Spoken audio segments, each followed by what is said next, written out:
fẹ́ máa wò ọ̀rọ̀ tó jẹ tí ń gbèsè mo fẹ́ gbọ́ ètò lóríṣiríṣi wọ́n wà lọ́lọ́kan òjọ̀kan ìròyìn tó kojú òṣùwọ̀n àtàwọn ọ̀rọ̀ àgbọ́ fi kọ́gbọ́n eré wọlé fún tẹ̀rù tọmọ tèwe tàgbà ẹ má fi para.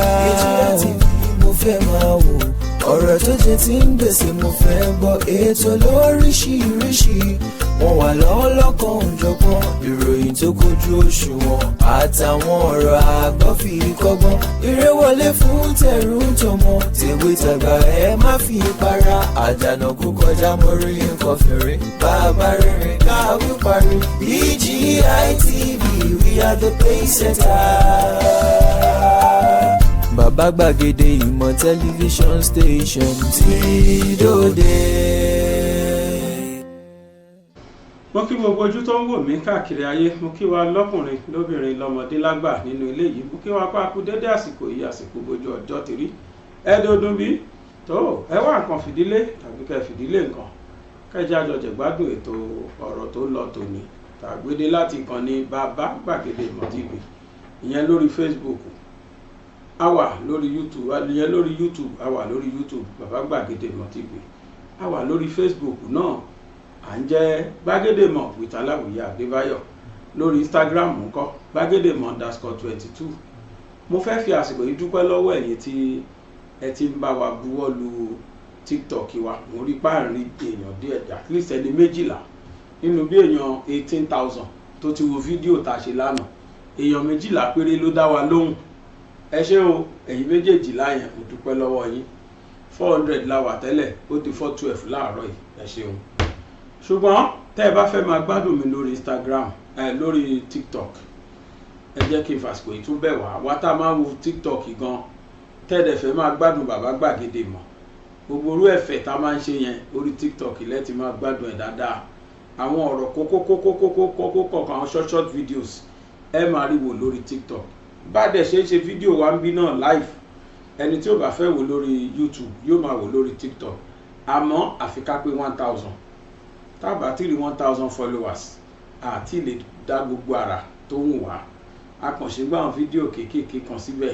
ká tiẹ̀ lè pé 1000 followers mo wá tún fẹ́ fi àsìkò yìí rọ gbogbo ẹ̀yin tẹ́ ń wò wá tẹ́ ẹ tún máa wo fídíò eléyìí báyìí mo rọ̀ yín wípé ẹ bá mi lọ follow wa lórí TikTok fẹ́yìn tẹ́ máa ń wo TikTok ẹ lọ follow Bàbá Gbàgede Ìmọ̀ ẹ ṣá lọ sáàṣì fún Bàbá Gbàgede Ìmọ̀ kedere báyìí lẹ máa rí mi ń bẹ̀ ọdún channel méjì mo níbẹ̀ bẹ̀tì tí mo kọ Bàbá Gbàgede Ìmọ̀ sí ìyẹn ọgàn lóhùn mi kí n lò ẹ máa follow mi níbẹ̀ ẹ ti rí fọ́tò mi níbẹ̀ ẹ̀yin tẹ́ ti follow mi lánàá mo dúpẹ́ ṣé o ẹ̀yin tẹ́ ti follow mi tipẹ́ náà mo dúpẹ́ ṣé ẹ wá nǹkan fìdílé lónìí tàbí kẹ́ fìdílé nǹkan kẹjẹ àjọjẹ gbádùn ètò tòní tá a gbédè ẹ jẹ́ kí n kọ́kọ́ sọ ọ̀rọ̀ yìí náà ọ̀tọ̀ ni tí mo fẹ́ sọ àmọ́ máa kọ́kọ́ fi lè ṣìdè kódà mo tún rí kà ní newspaper pé bàbá wọn kọ́ gbàgàdà báyìí Professor Banji Akintoye deny Yoruba nation àbí mo gbàgbé bọ́n ṣe kọ́ headline yẹn denounce Professor Banji Akintoye denounce Yoruba nation mo rí headline yẹn mo rẹ́rìn títí pé ok àwọn ọ̀tá ilẹ̀ Yorùbá àwọn ọ̀tá Sunday Igboho àti Professor Banji Akintoye ibi tán tún fẹ́ bá yọrí nígbà tí wọ́n lo gbogbo ọ̀nà tán máa lò tán rí pé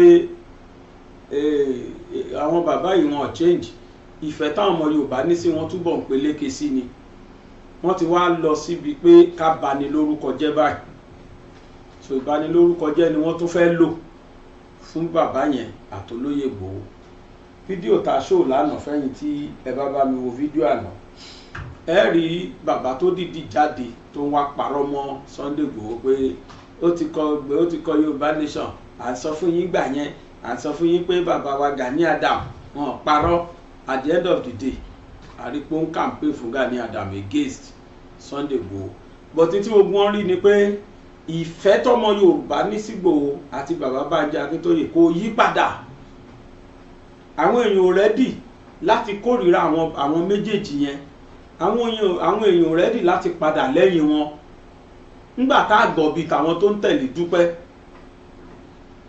Tó bá jáwa náà rìn dìbí tàwọn tó ń tẹ̀lé Dúpẹ́ ni àwa náà àti máa ráwọn àgbàlagbà fín àti máa sọ̀rọ̀ sáwọn bàbá yẹn nítorí tí Dúpẹ́ kọ́kọ́ fi kọ́ wọn ni pé ẹ lè sọ̀rọ̀ ságbàlagbà ò bá ṣe wù yín ẹ rí àwọn bàbá yẹn fín òpùrọ́ ni wọ́n.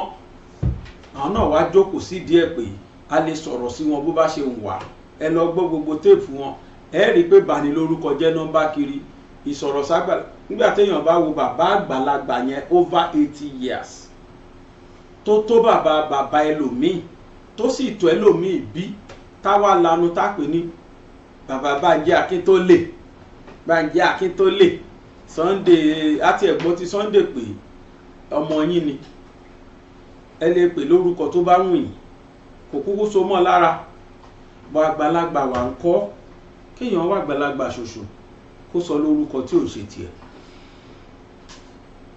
Ẹ bá bá àwọn tó ń pe bàbá Bánjí ní Bánjí Akíntólè ẹbí wọ́n pé kí ni bàbá yẹn jí nígbà wọn. Bàbá tó dàgbà tó yẹn tó nífẹ̀ẹ́ ìlú ẹ̀ tó torí ìfẹ́ ìlú ẹ̀ tó dẹni tó jẹ́ pé òun náà kọ́kọ́ sá lọ sí exile wọ́n bá ti pa bàbá yẹn mọ́lé tí ìbáṣepọ̀ rí ló kó yọ ẹni tójú ẹ̀ rí yẹn bàbá yẹn nígbà tí wọ́n ti mú ọmọ mi Sunday sí Benin èmi náà kẹ́rù mi máa lọ bá ń Benin. Ẹni tó nífẹ̀ẹ́ lẹ Yorùbá tó bẹ́ẹ̀ táwa rọ̀ máa lé Yorùbá kan táwa gbẹnu sókè nítorí pé ìyá àwọn aburú kan ìyá wọn tó kó wọn dédi ikú òjijì ìyá wọn tó sọwọ́ di ẹni tó ń wá nílùú wanted torí pé ìyá wọn yẹn ti ń bú bàbá Bánjí Akíntóyè àwọn náà wá rò pé àwọn ti gba freedom láti máa bú bàbá yẹn. Òyìnbó ní who laugh last laugh best. Ta ló wá rẹ́rìn ìgbẹ̀yìn nísìn? Dúpẹ́ ló rẹ́rìn ìgbẹ̀yìn ni àbí bàbá Bánjí Akíntóyè? Àwọn tí wọ́n ń fi ẹ̀lẹ̀ tó nǹkan àwọn tó ń fọ ọgbọ́n orí tó nǹkan àti ìwọ tó jẹ́ wàdùwàdùwàdù ó fẹ́ kọjú lábẹ́ gbóná ni ta ló gé nínú ẹ̀ méjèèjì sí? Ìwọ rèé ilé ògbọ́nà ọlọ́gbà níṣe wí àràgbà ló ń bá kiri àbí?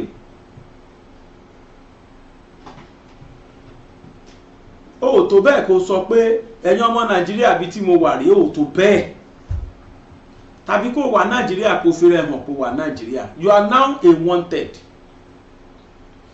Irú ẹni tó ń ṣerú nǹkan yẹn tó ń kó yín lóko parun tí gbogbo yín tẹ̀lé blindly tẹ́ wá lanu tẹ́ wá bú bàbá yẹn.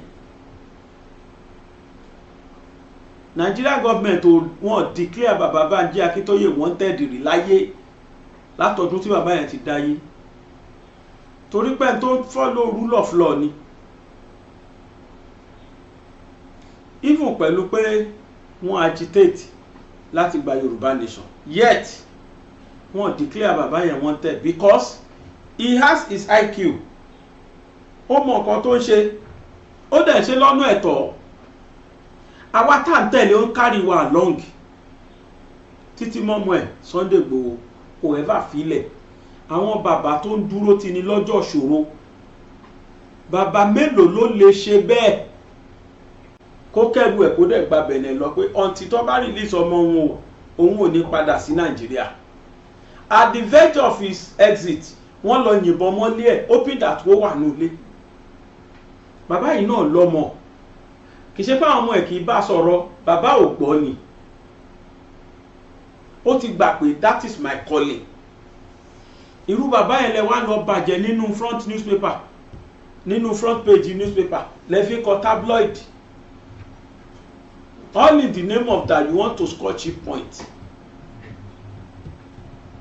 Mo sì gbọ́ Sunday Igboho irọ́ níyẹn lè sọ tó bá wù yín sí ara tìyẹn ó ti di ẹ̀gbin ó ti gbẹ̀gbin mọ́ra. Ṣùgbọ́n àgbàlagbà báwo ni ìbá ṣe rí? Tẹ́rù ò ní bá Dúpẹ́ àtàwọn ọmọlẹ́yìn ẹ̀ láti la ẹnu orí wọn máa bú bàbá Bánjí. Ibi orí gbé yín délẹ̀ wà yẹn o kò sẹ́ni máa escape ẹnu yín. Bàbá yẹn o ní ìrírí tó ti ṣe fídíò tó ti bú Dúpẹ́ rí. At times it got to a stage kọ́rọ̀ yìí tó dàrú báyìí bàbá yẹn ní láti jáde wá máa bẹ Dúpẹ́. Ó dùn pé mi mọ̀ pé ọ̀rọ̀ máa débẹ̀ mi bá ní ká wá fídíò yẹn síta lórí social media. Bàbá yẹn ọmọ mi yé ọmọ mi jọ Dúpẹ́ jọ má ṣe bẹ́ẹ̀ jọ kí ilẹ̀ tún fẹ́ ní kíní burúkú bara nọ́panọ́pa yẹn. Bàbá yẹn tún jáde ó tún wá bẹ̀ẹ́ lẹ́ṣẹ̀ tí bàbá ò ṣẹ̀ nítorí pé bàbá ṣáà ń wá ìṣọ̀kan. Bàbá ò fẹ́ káwọn èèyàn lọ sóko òparun tí Dúpẹ́ ń kó wọn lọ.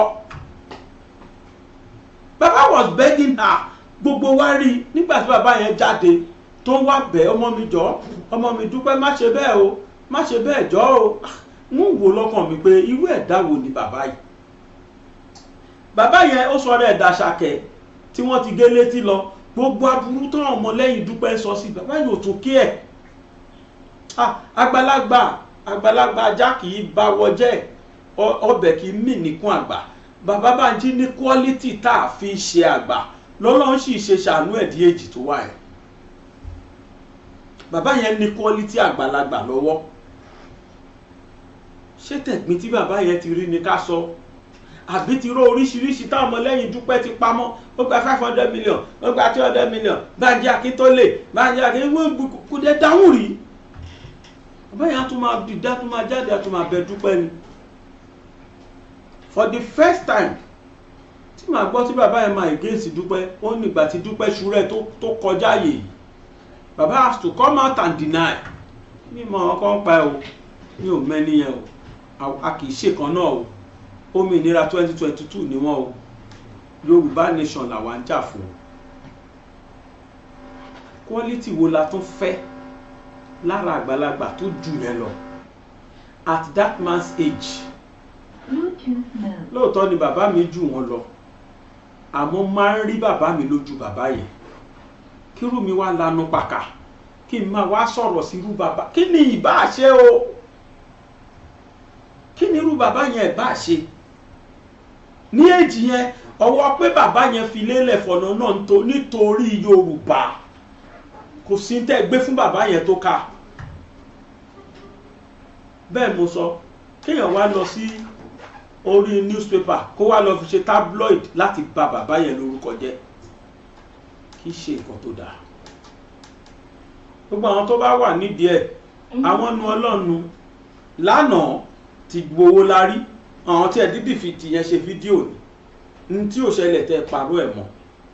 Wọ́n ṣà ń wá loopholes wọ́n wá mistake àwọn bàbá yẹn wọ́n ń wọ́nà láti bà wọ́n lórúkọ jẹ́ nígbà tó rí pé n táwọn ṣe kò mì ọmọ Yorùbá kò change mind wa. We have determined to follow them to the promised land. Wọ́n rí pé ọmọ Yorùbá kò mì wá instead kó tiẹ̀ mì wá àwọn tún fi ń win wọ́n tún fi ń win supporters sí ni.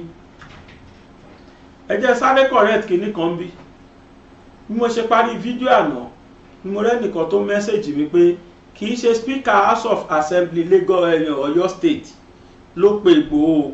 Wọ́n ní wọ́n ṣe kíní programu kan ṣókàn wá bí kíná pé wọ́n ní speaker nu programu yẹn ó ní Oríyọmí Hamzat rí fáàsì ló fi pè ní speaker má honourable speaker tó pè yẹn wọ́n ní speaker programu yẹn ni. Me I thought my honourable speaker tó pè was Speaker of House of Assembly Ọ̀yọ́ State. So wọ́n ní kì í ṣe Speaker House of Assembly Ọ̀yọ́ State. Then secondly wọ́n ní ẹni tí Dúpẹ́ fi jẹ igbákejì adelé kì í ṣe ẹni tí Gani Adam fi joyè o. Wọ́n lẹ́ni yẹn ti jáde wá sọ pé òun òun ò support wọn òun ò sínú wọn o pé OPU lòun wà Oòduà People's Union àbí kinní kan lòun wà tóun pé òun dúró tí Igboho tán. Wọ́n lẹ́ni yẹn wọ́n lọ sọ pé lóòótọ́ lórúkọ yẹn papọ̀ pé but kì í ṣe tòun. Wọ́n lẹ́ni yẹn lóun kọ́ ló fi jẹ igbákejì adelé o pé kì í ṣe òun o bóyá lòun àtàgà nígun ti dàrú torí fún yẹn láti dúró tí Igboho tán bẹ́ẹ̀ yẹn láti jẹ́ kó ní reason. So wọ́n ní yẹn sọ pé OPU lòun wà tóun òun ò sí nínú àwọn dry tọpọlọ wọn ti dry olóhùn ò sínú wọn o máa yẹn ti yarí pé kọ́ bóun sọ òun ò sí bẹ́ẹ̀ òun kọ́ ni wọ́n yàn tó mo ní ìwọ kú oríire ń tiẹ̀ ọpọlọ tiẹ̀ ò dry mo rò pé àwọn tó kọ́ lọ́wọ́ ti dry ní ìwọ náà wà nú ẹ̀ ní torí pé látòrí adélé lórí mọ́à lórí ogun àwọn tó kù ọpọlọ wọn ti yòrò náà ṣe ń pera wọn ní dry ẹ ti rí pọpọlọ wọn ti sá pọlọ yẹn ti gbẹ ó ti wá dry mọ́nú kí ló ń pe ibi tí ọpọlọ wa wà ó ti dry mọ́ bẹ́ẹ̀ ń bá rántí irúkọ yẹn máa sọ kì í ṣe dókítà o so ó yà mí lẹ́nu nígbà tí mo rí tabloid yẹn front page newspaper Professor Banji Akintoye denounce Yoruba nation kí ló fẹ́ múrú àwọn bàbá yẹn denounce for what nǹkan tí bàbá yẹn intention tó ní tí bàbá yẹn fẹ́ kó ṣẹlẹ̀ tó torí ẹ̀ fi lé ẹ̀ lẹ́ni Nàìjíríà ṣé mo yẹ ọdún tí bàbá yẹn ti ṣe bí Igboho tiẹ̀ ń wá ọdún wo ni bàbá yẹn ti dé náà since 2021 bàbá ò fojú kan Nàìjíríà báyìí since 2021 kò dẹ̀ sí gbogbo ọgbọ́n tí Buhari ò gbà láti yanjú bàbá yẹn èèyàn wá farajìyà tó yẹn fún nǹkan á wá padà denounce ẹ̀ torí Dupe who is Dupe ta lóhun torí pé lọ ń dá bàbá yẹn dáadáa bàbá ní sùúrù ẹ̀yin náà máa gbọ́ dìwé tí bàbá yẹn fi ń sọ̀rọ̀ the man is matured is well educated kéèyàn tó jẹ́ professor emeritus and is a professor of history ẹni tó mọ ìtàn ní kódà ìtàn tíjọba ò mọ̀ irú wọn yà gbé kalẹ̀ fún ìtàn tí bàbá yẹn mọ̀ ló jẹ́ kí bàbá yẹn dúró ti Yorùbá nation pé no ìyá yóò gbọ́dọ̀ jọmọ Yorùbá ládùúgbò gbogbo tí mo mọ̀ nípa Yorùbá professor of history ẹ sọ nǹkan kan náà tí bàbá Yorùbá ní fọ you just tell me any story any history irú àwọn bàbá bẹ́ẹ̀ wọ́n á fọ fún yín and kábà má mọ history ni wọ́n ṣe mọ̀ stop history nínú curriculum primary and secondary school primary school tèmi ni mo ti ń ṣe history primary school mo ti mọ Mary's lesson primary school mo ti mọ Ajayi Crowther primary school ni mo ti mọ kíní kan Bart Freeman primary school mo ti mọ many white men pẹ̀lú tú tí wọ́n wá pa ní Nàìjíríà ká tó wá sọ tàwọn ọmọ Nàìjíríà fúnra wọn nígbà tí mo wà primary school ibi tí mo mọ history dé ask me anything ma fọ fún yín ma sọ yíà ní primary school mi gbogbo activities Awólọ́wọ̀ I will be telling you offhand my primary school and he text me when I got to secondary school ó help me gan wọ́n kọ́ wa ní history yẹn ó yé mi pa adìdí ní textbook fún báyìí ni wọ́n ya Mary's lesson síwájú ẹ̀ ìyẹn gbé láńtà dání báyìí wọ́n ní pé láńtà náà sì wà nílẹ̀ yíbò dọ̀la ní wọ́n náà fi sí wọ́n mọ́ sí bóyá roundabout kan nínú láńtà táwọn òyìnbó yẹn gbé wá nígbà náà wọ́n a máa kọ́ fún wa wọ́n a máa bi wá nínú objective question who stopped the killing of twins wọ́n á kọ orúkọ òyìnbó tó wù wọ́n níbi tí n bá ti rí Mary's lesson mo ti mọ̀ pé òní primary school ni mo ti mọ̀ Bishop Ajayi Crowther ìtú tó pa lórí bó ṣe change Bible sí Yorùbá bọ́n ṣe mú Christianity wọ Nàìjíríà àwọn òyìnbó tó kọ́kọ́ wá 18 kìíní kan tán wá gbogbo yẹn ni mo mọ̀ first church tó wà ní Ake ta ló ń jẹ́ Páàdì gbogbo nǹkan yẹn ni mo mọ̀ ní àti primary school it even got to a stage wọ́n kó wa láti primary school wa lọ sí Badagry tá a lọ wo slave kìíní kan Paraquin primary school but wọ́n mọ̀ stop Esin nítorí pé wọ́n mọ̀ pé Yorùbá ní history wọ́n ò fẹ́ kí Yorùbá kó padà sí ìpìlẹ̀ wọn bóyá through Yorùbá nation ni o bóyá through regionalism ni o àti Banji Akintoye o àti kí náà pé bàbá yìí bàbá Fẹ́nifẹ́re ìjà kan náà ni gbogbo wọn ń jà ohun tí gbogbo wọn ń jà fún ni pé kí Yorùbá kúrò lóko ẹrú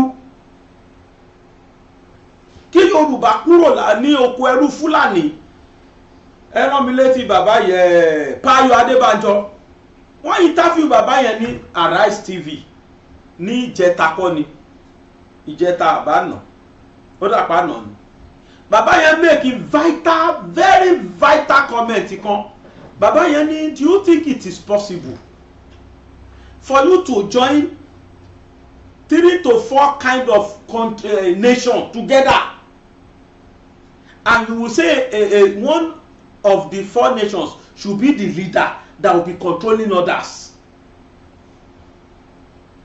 Only Yoruba cannot be subservient to any other tribes. Only and Yorubas has never gotten their share enough. They are not been fair to Yoruba so far. Baba yẹn sọ bẹ́ẹ̀. Only it is not possible for us to be working in the south and you be taking our riches to north and be dividing it, sharing it. Baba yẹn tún béèrè pé what is federal government concern about my own local government? How can you tell me Nigeria government should come and be controlling my local government? Only it is appalling. Bóyá wọ́n sọ lọ́nà pé ká gba region o bàbá Bánjí sọ lọ́rọ̀ pé kí Yorùbá lọ pátápátá Yorùbá lọ ní méjèèjì. I'm telling you the real fact. Ohun táwọn lọ́wọ́ ṣe ń jọ́kìní àná region ni. Ṣùgbọ́n region yóò yàtọ̀ sí pé Yorùbá lọ torí pé gbogbo ẹ̀tọ́ wa pátá àwa là ná. Lóòótọ́ o a ní percentage tà fún Nàìjíríà o but Nàìjíríà ò ní control over wa. Èyíkéyìí tó bá kọ́kọ́ bọ́ sínú méjèèjì àrẹ́dì àníkàtì ẹ̀ kúrò lábẹ́ ẹ̀tànjẹ Fúlàní káti ẹ̀ ní autonomy lórí àwa Yorùbá ara wa. Let us have our own autonomy government bí ìtàwọn lọ́wọ́ and come and see what Yorùbá will do. Kẹwàá wo tún tí Yorùbá fẹ́ pa. Bàbá yẹn sọ ọ̀rọ̀ yẹn no omi dẹ̀ bọ́ lójú mi gbà tí mo wo fídíò yẹn pé forget bàbá ìjáde tán. Bàbá yẹn ní constitution tí wọ́n lò ní is very wrong. Àwọn nǹkan tó ń fa kí region láwọn fẹ́ separate rè I'm telling you when Nigeria government himself is not saying the truth. When Nigeria government is not ready to do the governance in fairness to others. Situation ti Fulani rí rẹ̀ bí olórí, situation ti Northerners rí rẹ̀ bí olórí. Tó bá máa ṣe asset náà, wọ́n ṣe àfihàn ṣe ẹ̀fíẹ́lì. Ẹjọ́ báwo ni Kano ṣe sorí tí Lagos State ò ṣe? Tí Kano máa ní 50 something local government ní kí Lagos State ìjókòó sí iye tó wà yẹn.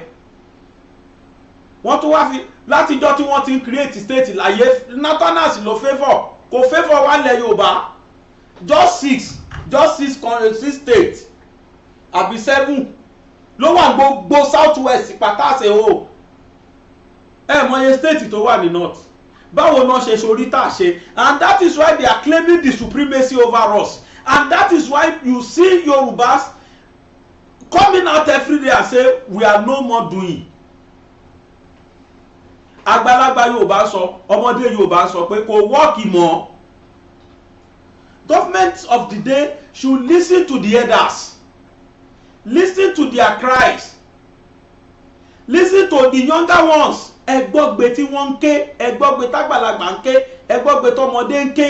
Insurrection ò déédéé máa dìde ní region kọ̀ọ̀kan nítorí ipò ti sú àwọn èèyàn ni and I often said it. Not until when Nigeria government is ready to do the rightful, to do the needful.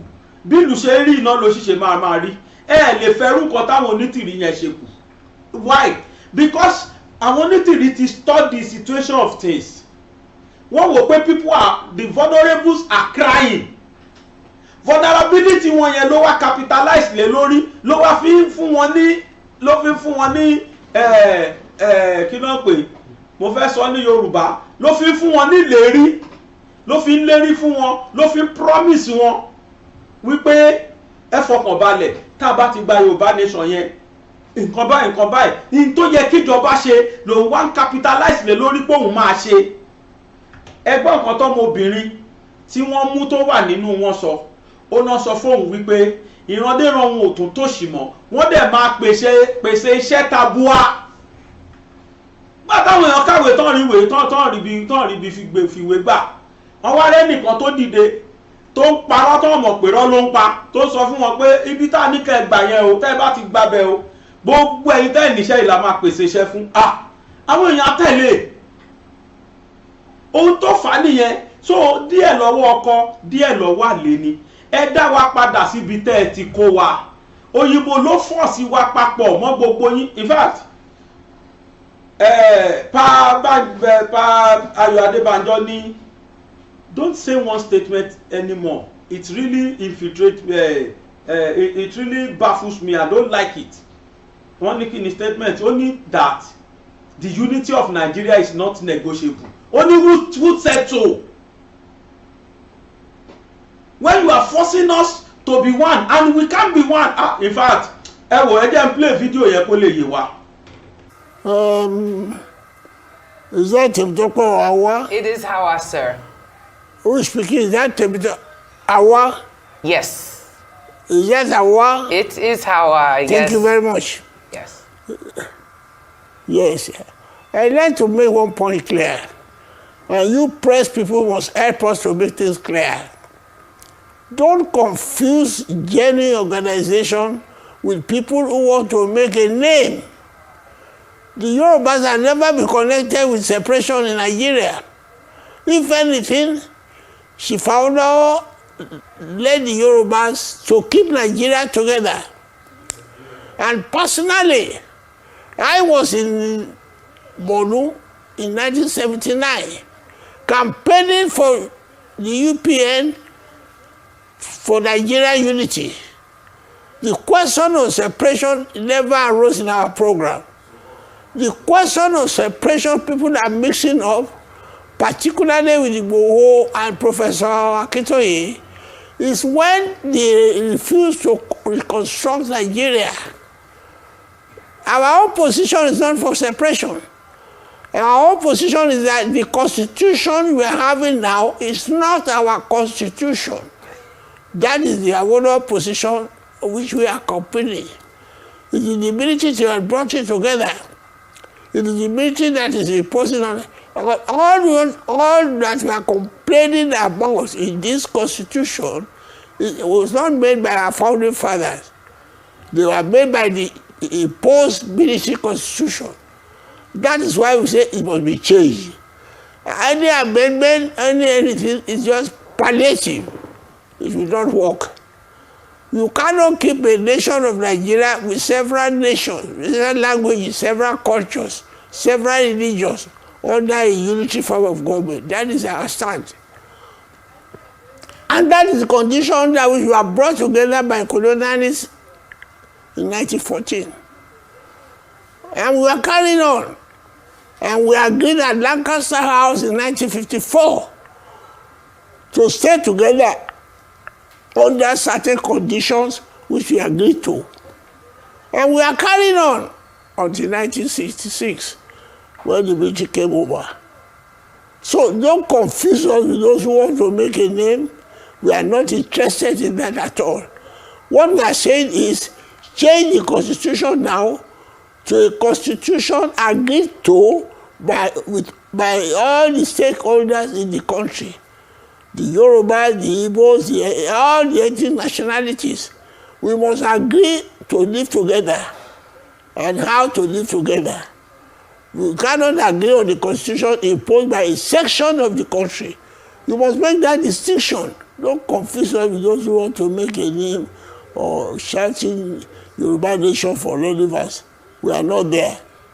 What we are there is the constitution under which we are brought together must be in operation.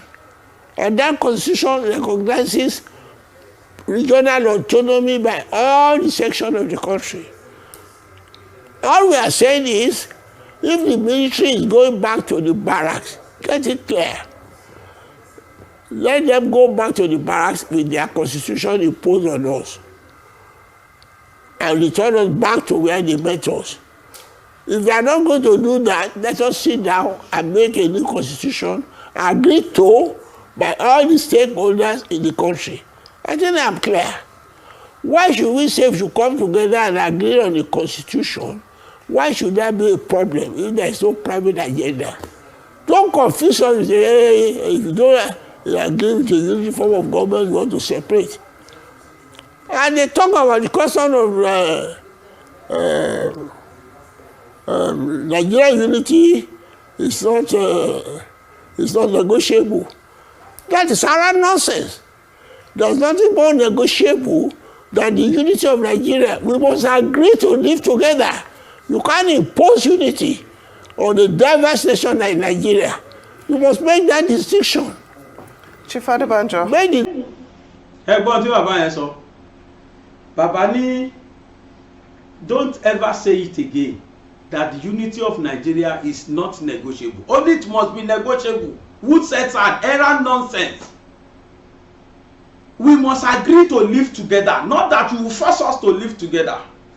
Only that what you did in that 1914 táwọn colonial master wá ṣe fún wa, tí wọ́n merge different countries papọ̀ tán sọ wá di one unity government. Only it is no more working. Only we must go back to the agreement tí wọ́n ní níbẹ̀rẹ̀ pé bá ṣe jọ máa gbé, that every region will have autonomy. Ṣá autonomy ẹnìkan ṣo region kan náà ló ń control gbogbo wa, àwọn náà control bò, àwọn náà control ẹni bá wọlé tó di president. He must down to their stone, otherwise they wọ́n gbàdánù. Bí wọn ọ̀pá wá yọ lẹ́yìn one term, kò tiẹ̀ ní rí one term yẹn bọ́ ṣe nọ́ọ̀tì yìí náà ni. Ó ló ṣe fún wọn lẹ́fọ́ntì láti máa sọ fún Tinubu pé kó má retí second term o, because they believe they have it all. It is even got to a say they said they own 90% of Nigeria. That 90% of Nigeria belongs to them. Situation tí region kan máa sọ pé àwọn ṣá tó dẹ̀ jẹ́ pé whatever tó bá máa jáde nínú Nigeria ọ̀hún, it will be to the advantage of that region. Àwọn tó kù máa feel cheated, and that is the more reason why you see people clamoring to go on their separate ways. That synergy is no more working. A lè máa ké bíbá káwọn kan máa celebrate lọ́run now. It's not possible. Ẹ wo tó ṣẹlẹ̀ lórí ọ̀rọ̀ ààbò. Àwọn èèyàn wọ́n fo bridge dà. Wọ́n máa post insecurity fún wa bí. Ìjọ́ ọlọ́mọ Yorùbá ti dalẹ̀ Nàìjíríà rú ló ti lọ jíyàn gbé kidnap wọn náà tí kò máa gbèrè ransom. Ìjọ́ ọlọ́mọ Nàìjíríà ti ṣe bẹ́ẹ̀ rí. Àwọn northerners náà la bá ń bẹ̀. And you say compulsorily we must live together. No. We have to sit down and talk about it. How do we go about it? Only bàbá yẹn sọ yẹn. Ẹ máa bá ń play bàbá yẹn lọ. Distinction between intelligent opposition. Now, Chief Adebanjo, your position is noted, but I'm wondering how you would advise the federal government to deal with the agitators, seeing as they are adamant and they are threatening to start a war if their members are not released. My dear, that is the business of the government. We have no business with them. The agitators have committed criminal treason. They should deal with them. They should go to what we are saying. What I felt led by Awon is saying is change the constitution to where we were at independence. And I am one of those who say if you don't change the constitution, Nigeria will not exist. You can't call me a secessionist. There's a constitution I laid down. This is not this constitution that we should come together. So draw the distinction. Make it clear and let the people know where we stand. There's no question of secession, but to say Nigerian unity is not negotiable, that is not tenable. It's not tenable at all. All we are saying, including the president of today, that is the condition that which we made in contested election in 1999. That if the military is not going to return us back to the constitution we made us, they should convene a sovereign national conference for us to sit together and agree on how to live together, and if we want to live together. Simple. We are not part of those who are agitating for Yoruba separation at all. Deal with those who have committed crime, and don't connect us with it at all. And address what we are saying. And my advice to Tinubu is, the condition under which we came together. He was in the trenches with us. This thing is not unknown to Tinubu. We are in the trenches together, agitating for restructuring of Nigeria so that we can live together in peace. And in the meantime of that reconstruction discussion, let's just harp one more time on the creators of this trouble, those who committed the crimes. There is a Modupe Onidiri Abiola, self-proclaimed leader of this group, who is not here. She is in the abroad. What do you make of her claims? What do you make of her emergence? And does it make you feel a little bit scared that mushroom cells like this have sprung up to tarnish the name, so to speak, of the Yoruba nation? Awon, nobody can tell me about the story of Nigeria. The name you are mentioning, I don't know her. I've never heard of her. Everybody wants to make a name. I don't know her. Anybody can come out from the blue to be agitation, and then you connect us with us. You are journalists, you must know the history of this country. What connection? If you adopt a name that is popular with us, that is your business. You must be able to decipher whether it's a genuine connection or not. All those of us who are genuine Nigerians have dissociated ourselves.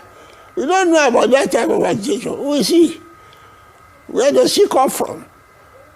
What is the origin? I don't know her. So don't connect us with her at all. She has committed an offense. Let the authority of the day deal with her. Now, Chief Adebanja, you said the president... Am I clear? Very clear. Very clear, sir. Now, you said that the president was in the trenches with you, that's with the people in Afenifere fighting for restructuring. So since you have such a very close relationship with him, are you optimistic that under his presidency, there will be restructuring and, of course, a new constitution that will be acceptable to everyone in Nigeria? Thank you very much, Dr. Dupe. If Tinubu will leave a name behind, it is his responsibility to change the constitution now for what he has been fighting for. He should not be attracted by the position of power. He should remember what we fought for. Under one condition, he became the governor of Lagos State, sovereign national conference, regional autonomy. That is what we are fighting for. And God has placed him in a position now to implement it. The problem we are having now, he caused it. He brought us together with Bori. Then we have an alliance with him. You see how he has landed us. Now God has made him in a position to change the evil that he caused. So it is in his own interest and in the interest of posterity for Tinubu to change in Nigeria the present constitution which is imposed by us. And when people talk of amending the constitution, we don't make the constitution, it's the army that made it. We don't know about 36 states, we don't know about 77 local governments. That is the point we are talking about. And he's in a better position to appreciate it. So if God has placed him in a position to rectify the wrong, he will leave a legacy for Nigeria. And in order, thank you for that. You can ask him. You cannot deny. You can ask him. I said it publicly. He's in the trenches with us, fighting Abacha, fighting the military. He took part in that. It was on that basis that he became governor. That's what I'm saying. Now that he's in a position to implement what he has been fighting for, he should not waste time to do it at all. And do you... It is incumbent on him to do what he has been struggling for. If there is no hidden agenda. Chief, thank you for that. And we've been talking about this changing of the Constitution and restructuring for a while now. Do you believe that this will be what addresses these spate of insecurity, these kidnappings, the banditry, and of course some of this storming of the state secretariat, these kinds of behaviors? Are you listening? Yes. Well, just in case you didn't hear me the first time, sir, I was asking about the restructuring efforts and also the changing of the Constitution, whether in your belief that it will address these issues of insecurity, kidnappings, banditry, and non-state actors thinking that they can storm national secretariats. Thank you very much. It will. You see, many of the people agitating for restructuring, they don't know the implication. By the time you structure the country, you go back to federalism. There will be state police. There will be state local government in the region. Every region will take care of its security. So the question of Umaya being controlled from Abuja will not arise. That is why the thing lies. The question of progress, economy and otherwise, will be taken care by each state. I ask you, how can somebody say he can take care of a house better than the owner of the house? How can you sit down in Abuja and be taken care of by Maiduguri? That is the point. All these are contained in the imposed constitution, which does not favor a multinational society like our own. That is the point we must take off. The implication of a constitution based on a federal system where every region is autonomous makes everything easy, both in development, economic, political, cultural, religious. They are all, every region will develop at its own space. That is the essence of federalism. You cannot have a unity form of government in a multinational society like Nigeria. That is the issue. Although you are talking about security, about this, they are all embedded on the fact that the whole country is being controlled by Abuja. There's no time on a program like this to explain to you what is contained in this constitution that we are opposing. A lot of objections are there. This question of revenue allocation that we are having now is not agreed to by our people, by the founding fathers. It is the military that imposes it. The question of security on a mono system is not agreed by us. They are all imposed by the military. So we say, let us go back to where we started, where we had peace, where we all rule with peace. Southern rule with peace, Okpara rule with peace. That is what we want now. And we beg people to do that for us. All the try to patch the issue will not help us. Until you go back to the constitution that we should take together, there will be no peace in this country. Now, finally, Chief Adebanjo, you talked about the president, selling Buhari to Nigeria as part of the reasons why the country is in the mess it is now. But now that the president is in office, he's trying to rebuild the country. How would you assess President Bola Ahmed Tinubu's performance so far, especially the reforms that he has undertaken? My dear, I don't look for a job from Tinubu. All those ones are probably there. For me, for Tinubu to leave a legacy, the major thing you do now is to change this constitution now. And let every autonomy be enjoyed. Let every ethnic group, every stakeholder have an autonomy that we had when we became independent in 1960. By the time we start to that, there will be peace. They are mining our road and everything. We concentrated in Abuja. We contribute money in the south. We take it to the north. And you want us to continue like that? You created more states in the north than in the south under this constitution. That is not the constitution we had at independence. Those are the issues at stake. And I'm saying again, Tinubu knows better. Because he put money in Lagos. Lagos and Kano, they have the same population. The military now changed the constitution. They created more local government in Kano than in Lagos. They created state gigawatt from Kano. They make 77 states out of Kano, and Lagos still remain at 20. And they say this number of states will be the basis of distribution revenue. The revenue that is contained in Lagos. If Tinubu is going to be fair to the people of Yoruba land and Lagos, immediately now that one should be changed. You can't run Peter to pay Paul. I am saying publicly, this constitution is cheating the South in particular. And for Tinubu to delay changing it is a betrayal of the people of the South. He knows it. Well, all the money that should come to Lagos, they said it to none. And they gave us a port seat. I am saying publicly, let him deny. He knows it.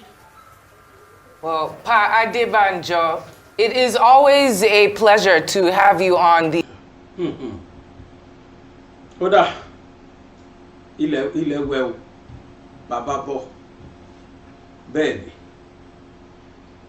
gbogbo Yorùbá pátá tó jẹ́ pá àwọn tó rí wọn pé o ni wọ́n mọ̀ pé nǹkan kò tọ́ bí wọ́n ti ṣe ń ṣe Yorùbá yìí kò tọ́ ọmọ aládé ni wá ọmọ ẹlẹ́ran ni wá àwa ṣe bí ọmọ ẹrú àwa ṣe bí ẹni pé àwa ń jẹgungun àjẹranmọ́ ọmọ aláṣọ ni wá tá ń wà kísà àwọn ọmọ wa wá dàbí ṣiṣẹ́ tí ò mọṣẹ́ ṣe wọ́n ṣiṣẹ́ irin wọ́n jẹ̀jẹ̀ lérí nílùú ẹ̀ bàbá wọn tó sì jẹ́ pé àwọn bàbá wọn ti ṣiṣẹ́ lẹ̀ fún wọn láti jẹ nígbà tí wọ́n fún Yorùbá láyè kí Yorùbá gba autonomy àwa náà rí tú tí Yorùbá pa a rí fúnra wa wípé iwájú báyìí lójúgun ń gbé gbogbo wa rí lárídájú pé ọmọ Yorùbá kì í ṣe ọ̀lẹ a kì í dẹ̀ ṣe ní ẹ̀yìn ibi kò sí Awólọ́wọ̀ ti bẹ̀rẹ̀ ibi kò sí rárá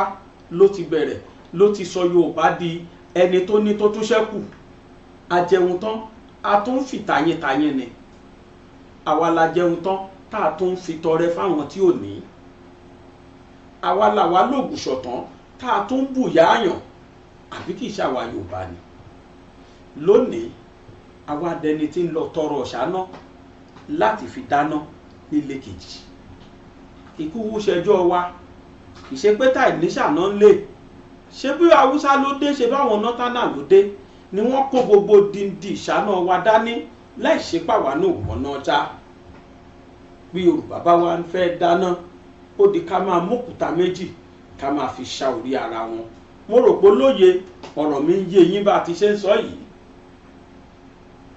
Yorùbá wà lè lajúlẹ̀ kí wọ́n máa wò bẹ́ẹ̀ ó lẹ́ṣẹ̀ rí tí bàbá yẹn ń tuná lẹ́nu Professor Banji Akíntóyè òye kò lè yọ máa lè láéláé láti sọ pé òun ò ta sílẹ̀ Yorùbá mọ́ o àbí ilẹ̀ Yorùbá òun ò jà fún mọ́ rárá o nítorí pé kìkú ṣe pówó kan ni wọ́n rí tẹ́lẹ̀ tí wọ́n fi láwọn jà fúnlẹ̀ Yorùbá owó ni Dúpẹ́ Onítìrí rí tóun fi sọ pé òun jà fúnlẹ̀ Yorùbá owó ló lé wá ipò ló lé wá ó fẹ́ dọ̀gá bàbá Payọ̀ Adébánjọ ti sọ tán ó láwọn tán fẹ́ make orúkọ tó dẹ̀ fẹ́ make yẹn ó ti make ẹ̀ báyìí ṣùgbọ́n lọ́nà aburú ṣé ìmọ̀pọ̀ba tó bá jẹ tìlú fẹ̀ ìtàn kí gbàgbérú wọn ni ọba tó dẹ̀ jẹ tìlú dahoro ìtàn ò lè gbàgbérú wọn bí wọ́n bá sọ̀tàn Sunday Igboho láéláé nílẹ̀ Yorùbá ó dá mi lójú wípé wọn ò lè fi kírímínà sí wọn ò lè sọ pé Sunday Igboho ọ̀daràn bí wọ́n bá sọ̀tàn bàbá Bánjí Akíntóyè nílẹ̀ Yorùbá wọn ò lè fi ọ̀daràn parí orúkọ ẹ̀ rárá o olóore ìlú ni wọ́n máa fi parí orúkọ àwọn méjèèjì ẹ̀rí Dúpẹ́ Onítìrí ìtàn lè gbàgbé ẹ̀ láyé táyé ò fi parẹ́ ní n tó dánwò yìí nítorí pé àwọn tí wọ́n yọ àwọn tó yẹ kí wọ́n jẹ́ olórí wa lọ́la nílẹ̀ Yorùbá ní Dúpẹ́ fẹ́ fi kú tó yá pa wọ́n yìí. Kí lè sì ta mọ̀ tí kóòtù ó sọ nígbà tí ilé ẹjọ́ bá dájọ́ fún wọn. Ìwọ broadcast lénìí ó rán àwọn ẹni ẹlẹ́ni lọ secretariat lọ́la. Ignorance, there is no provision for ignorance in law. Mi ò mọ̀ kò sínú òfin. In as much tó bá ti tọ́ 18 years gbogbo àwọn tí wọ́n sì kó ní kò sẹ́ni tí ò tó 18 years nínú wọn. Ẹni táànú ẹ̀ ṣe mí jù ó ní bàbá oníbàbá tí wọ́n fi tí wọn kó bá. Ara ń tà ń wíre o, ara ń tà ń wíre o fún àwọn ìjọba ilẹ̀ Nàìjíríà. Ẹ worú bàbá yẹn bó bá jẹ́ pé ó wà nínú ẹni tí jẹun tán tí ń fi gita yín kò ní wà tí ò sọnù kiri lọ sí secretariat. Wọ́n fún ní flyer. Bàbá rò lọ́kàn ẹ̀ pé bóyá ìrẹsì ike méjì àyọ́ ń bẹ̀ nígbà tán bá máa parí prógráàmù tán ni wọ́n ń ṣe, láì mọ̀ pé páńpẹ́ ikú ni wọ́n lọ dẹ́lẹ̀ ń bẹ̀. Bàbá tún mọ́mọ́ dání pé ìwọ náà forúkọ ẹbí wa gbà kan nígbà tí wọ́n bá háráìsì ìwọ náà gbà ké lórúkọ ẹbí wa á kó wálé gbogbo ọ̀sẹ̀ jẹ ẹjọ́ wọn kọ́. Ẹ wo ewu lórí bàbá yẹn kò yẹ kò mọ ohun tó ń ṣẹlẹ̀. Ó débẹ̀ tán ni wọ́n gbà lọ́wọ́ mú pé wọ́n náà wà láàrin wọn nítorí kíni ó ń béèrè pé bo ni wọ́n ti ń ṣe prógráàmù yẹn. Mo bi Ọlọ́run Elédùmarè pé kọ́lọ́run bá wa yọ bàbá yẹn ń bẹ̀ àtọmọ ẹ̀. Torí gbogbo aláraṣọ tó wà lọ́rùn wọn lóòótọ́ pé mọ́fìtì ni aṣọ ilé ló wà lọ́rùn wọn. Ọlọ́run wá béèrè ni èmi mọ̀ ìdí tí bàbá yẹn lè fi lọ. Ìdí tí irú wọn lè fi lọ bẹ ojú pé nǹkan fún wa yìí wọ́n sà fún wa ní nǹkan níbẹ̀ bí olóṣèlú kólóṣèlú organize program ń sìn nǹkan kan ṣàyọ wọn fi sápò ló jẹ́ kí irú wọn lọ àyànjú ràn. Ìlú tí ò dáa náà ni bí ìlú bá wa dáa tó ní kálukú wà pánú ilé ẹ̀ irú Dúpẹ́ yìí ò ní rẹ́nikẹ́ni tẹ̀ lóhùn. Àmọ́ ìlú tí ò dáa ni láṣẹ fàsìkò yìí challenge ẹ̀yin ìjọba náà pé do the needful, ẹ̀yin náà ẹ̀ ṣe tó tọ́. Ẹ ran aráàlú lọ́wọ́ kí ìfọ̀kànbalẹ̀ wà nílùú, káwọn èèyàn rọ́wọ́ tì bẹnu bébí bá wà nílùú. Ẹni ebi ń pa kì í gbàgbó. An hungry man is an angry man. Bébí bá ń pààyàn kò gbọ́rọ̀ míì mọ́ o, bí ó ti rí nǹkan kó síkùn ló kàn án. Púpọ̀ nínú àwọn tẹ́ẹ̀rí tí wọ́n wọṣọ ológun ni oúnjẹ ni wọ́n fi tàn ọ̀pọ̀lọpọ̀ wọn. Bí wọ́n bá lọ mítìn wọ́n á pín nǹkan, ìgbọ̀n wá káṣọ sí wọn lọ́rùn tó dojú ẹ̀ tán, ó ní nǹkan promise wọn. Púpọ̀ nínú wọn ni òmòfin torí pé oníṣẹ́ ọwọ́ lọ́n ló pọ̀ nínú wọn. Mo ságbọ́ rìpọ́ọ̀tù tí station kan sọ pé àwọn artisans bíi tailor, barber, bricklayer, carpenter làwọn tó kóra wọn jọ yẹn.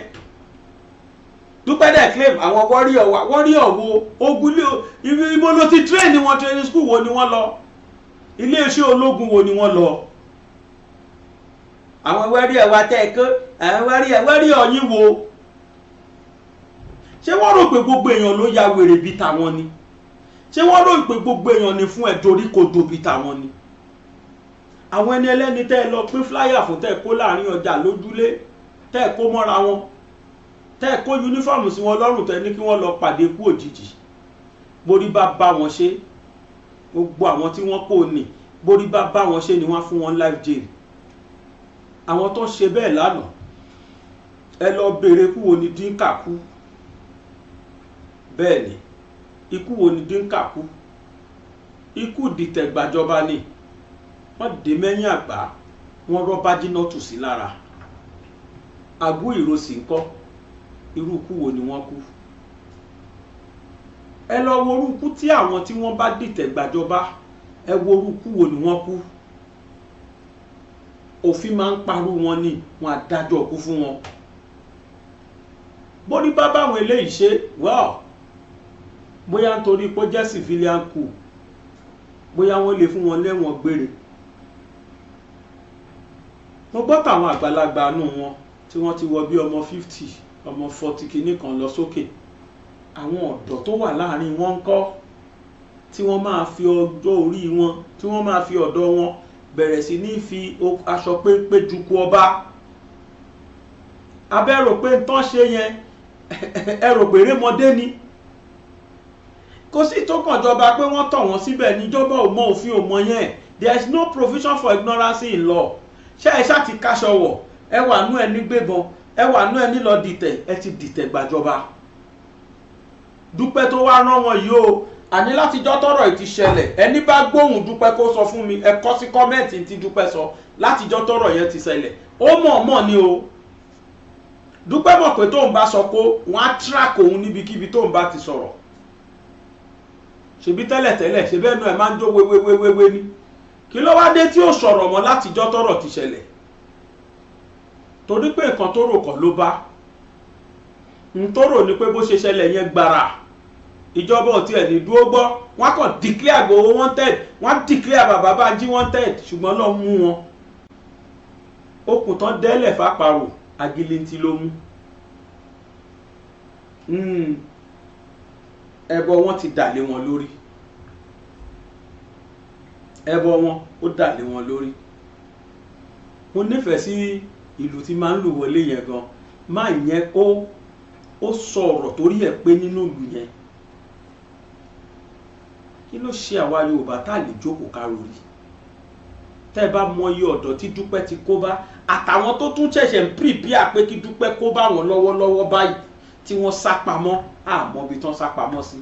mo lò wọ́n níjẹta mo fi wọ́n hàn ayé níjẹta nígbà tán mobilize ara wọn síbàdàn àdẹ̀ tí ìgbọ̀ kan yọjú wọ́n wà níbì kan o tíjọba ò tí ì mọ̀ o wọ́n ń retí directive látọ̀dọ̀ Dúpẹ́ ni o pé ó yá ẹ̀yin ni kú kàn ẹ jáde star kíjọba tún kú ẹ̀yin náà àwọn náà tún jáde. aṣáàgbọ̀ kábàkàbà tó ń sọ lẹ́nu nígbà tẹ́ wò wọ́n àwọn ṣetán láti kú àwọn rẹ́dì Yorùbá nation làwọn fẹ́ ṣe wí ará sí Yorùbá nation kọ̀ọ̀kan ọmọ dry nation ni wọ́n kó wọn lọ gbogbo ẹni bá ti join wọn ọpọlọ ẹ̀ máa dry ni kò ní lè rorí mọ́ wọn ò fura. owó táwọn èèyàn dá fún wọn owó tí wọ́n gbà kìí ṣe owó kékeré ó dáa ẹjẹ́ ń tún já wa sí kan ǹjẹ́ mọ̀ pé lára àwọn olóṣèlú wọ́n fún wọn lówó wọ́n sponsor wọn aṣọ tí wọ́n rà yẹn aṣọ tí wọ́n rán yẹn aṣọ àwọn àmì yẹn ṣe mọye millions of naira tó máa jẹ́ iṣẹ́ wo ni Dúpẹ́ ṣe tó fẹ́ ra rú ẹ̀ owó táwọn èèyàn fún wọn ni ẹ wo nǹkan tán kó nínú ilé kan ṣo tán ni bàtà aṣọ kìí ṣe 1000 PS kìí ṣe 1000 pieces tán kó sáré bá ń ṣó fídíò yẹn. ọlọ́run gbogbo jà wá o.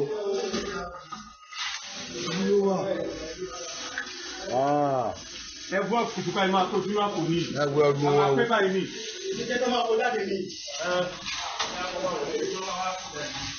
tó bá jẹ́ ìràpọ̀ ẹ̀yẹ ẹ̀mọ kámọ́ká ti pẹ́ dùn máa kákọ̀dá gbogbo ẹ̀jì ní mọ́tò ó yà wọ́n fún ọkọ̀ wọ̀. kí a fẹ́ kó lóde rẹ̀. láyà kó tún ọkọ̀ wa náà ni. láyà kó tún ọkọ̀ wa ni. wọ́n á láwọn sọ́jà àwọn ọmọdé wọn rọ̀ káwọn ilé gan látọ̀ tó wọ̀.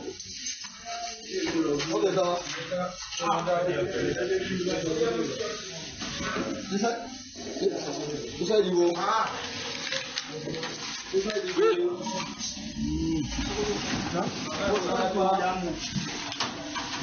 Security mo yẹ mú. No, ó lè yà lọ gba òun tó òun.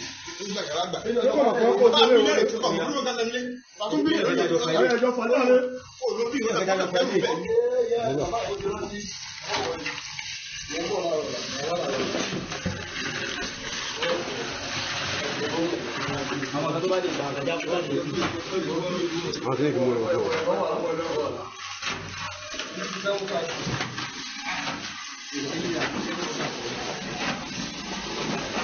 Tó àwọn Yorùbá ní sọ.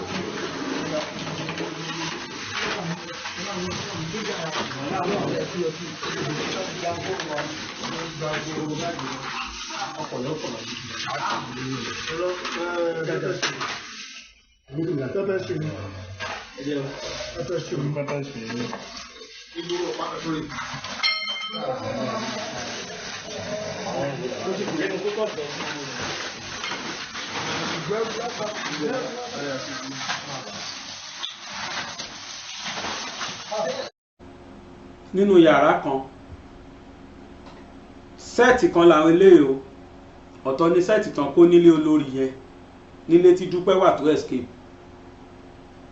ọ̀tọ̀ nìyẹn o ẹ̀wọ̀n tí wọ́n lòdù jọ ṣọ́fẹ̀ẹ́ ni owó tí Dúpẹ́ ń rí ń bẹ̀ yẹn gangan ni Dúpẹ́ ta sí owó yẹn tó ń rí táwọn arìndìn kan àwọn tó jókòó sílùú òyìnbó àtàwọn olóṣèlú ní Nàìjíríà tí wọ́n ń fún láti dàjọba rú tí ẹ̀ dẹ̀ yé ìgbà kan ló ń sọ pé òun fẹ́ gba $1 million lọ́wọ́ àwọn tó ń tẹ̀lé òun wọ́n dẹ̀ dá owó yẹn fún ìgbọ̀n dá fún torí pé owó yẹn ti ó gbọ́ àfi kóun wá nǹkan kan ṣe láti justify $1 million yẹn ló fi ṣe gbogbo òṣì tó ṣe ó ti kówó sápò ya lọ enjoy ẹ̀ jẹ́jẹ́ á fáwọn ìjìnlẹ̀ maggot á fún wọn bẹ̀ á fún Black Lion yẹn tó bá sì ń lò yẹn tí ó bá ti yí yẹn lọ́pọ̀n sẹ́yìn torí kò pẹ́ já wọn nù àtàwọn wèrè ẹ̀ tó kù ẹni tó fi ṣe chief of army staff yẹn ló pokùnso fún rẹ̀ yẹn Saheed Ọmọbọ̀tá ìyẹn ni chief of army staff ìyẹn kẹrin tí ó ti ṣe bọ́mọkùnrin ṣe é ṣe ń tiẹ̀ jẹ́jẹ́. I don't know why you people cannot think. mo rí kọ́mẹ́ǹtì nínú iṣẹ́ mi bàbá gbàgede òfò bàbá gbàgede rán ojú ẹ̀ ló máa ṣe àti gba nation máa wọ̀ wọ́n kórìí yìí ti yí èmi ìkú tiẹ̀ dáhùn lóhùn mọ́ ìtì ìbálẹ̀ blọ́ọ̀kù ni wọ́n máa filẹ̀ máa jẹ́ káyọ̀ bá fi pè fún dáadáa kí n tó dìlítì ẹ̀ olókùn wá mórí ara ẹ̀ gbèpè ọlọ́run ò mo dúpẹ́ kó sọ mí nù o wàláì ọlọ́run ṣé o ọlọ́run ayọ̀nù sí wa ẹ jẹ́ máa lọlé. jágbàjàgbà nìgbẹ̀yìn ẹni bí rédèrèdè nìgbẹ̀yìn àwọn ìka tí bá nù kó sì ká kó má yọ̀ láyọ̀ jù ìgbẹ̀yìn ọ̀tá mi kóró bí ewúro ẹnìkan ò bá lùbọ́sà kó ẹ̀fọ́ kí ni wọ́n bá kiri kí ni wọ́n bá kiri àbáwọn níwájú akíwọ́n àkùwọ́ lọ́nà aṣàlọ́ṣàlọ́ tí ò bá dùn mọ́ yín ẹ̀rọ kó kù so ajínigbọ́nà ń tanra ẹ̀jẹ̀ bó pẹ́ bóyá ìjẹ́gbé dínà yóò rà àrìnládé àyẹ́ tó yọ̀ sí yóò pẹ́ létí omi ẹni tí wò ṣẹ́jú àgàn yóò pẹ́ létí omi. àwa làgbà adìyẹ funfun làgbà adìyẹ àwa làgbà àfẹ́ni tí a bá ti jú fún àfẹ́ni tí a bá ti jú fún àfẹ́ni tí a bá gbà láàyè àfẹ́ni tí a bá ti jú fún èlé ṣiṣẹ́ yẹ èlé ṣiṣẹ́ yẹ labalábá fara rẹ̀ wẹ́yẹ èlé ṣiṣẹ́ yẹ àbánikọ́ndá àbánikọ́ndá ikọ́ ò lè jòkúta ló kàlẹ́ ní àbánikọ́ndá àwa la fi ṣe àwa la fi ṣàgbàlagbà àwa la fi ṣe lẹ́yìn kan ṣe kọ́ńdú kọ́ńdú kọ́ńdú àwa la fi ṣe àwa ni bàbá àwa ni bàbá ìrìrú lọ bẹ ẹranko gbogbogbò bàbá ẹyẹ ìrókò bàbá igi ọlọ́mọ ṣìkàtà bàbá àgbàdo àwa ni bàbá òyàjá òyàjá òyẹ ẹran gbogbo kó dùkú ẹkùn òyàjá kìíní kan ò ní ṣe kìíní kan ò ní ṣe kúlùkù gbàgẹ̀rùgẹ̀rù lórí asán kìíní kan ò ní ṣe lókòló